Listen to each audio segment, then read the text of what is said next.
There's an easier way to trade ICT that doesn't rely on breakers, market structure shifts, or liquidity sweeps, right? Only three things you need as a trader, right? You need a fair value gap, and you need to be using the power of three. What's actually going on is we need to understand the buyers and sellers and the interaction just over here, right? So we saw a very, very aggressive down candle. So if we go over here to the ATAS platform, what you can see is you can see a large amount of aggressive sellers, right? Aggressive sellers, right? You see a lot of aggressive sellers. You see 312, 403, and then we see the market shoot up. So what's important to understand, if we look at this from an order flow candlestick chart perspective, right, we can see very, very clearly that the market actually bounces up from this region.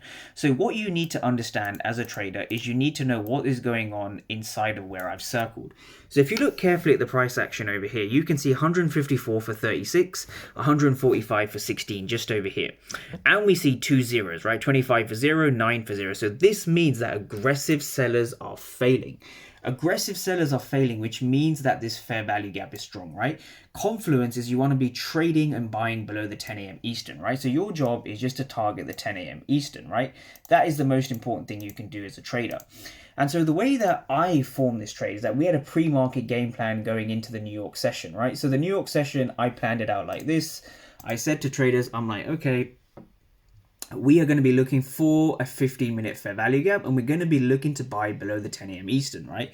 So that is exactly what we're looking for here on the candlestick chart, right? So again, of course, we saw price rallying to the upside and giving us our overall move, right? Catching that 10 a.m. Eastern expansion.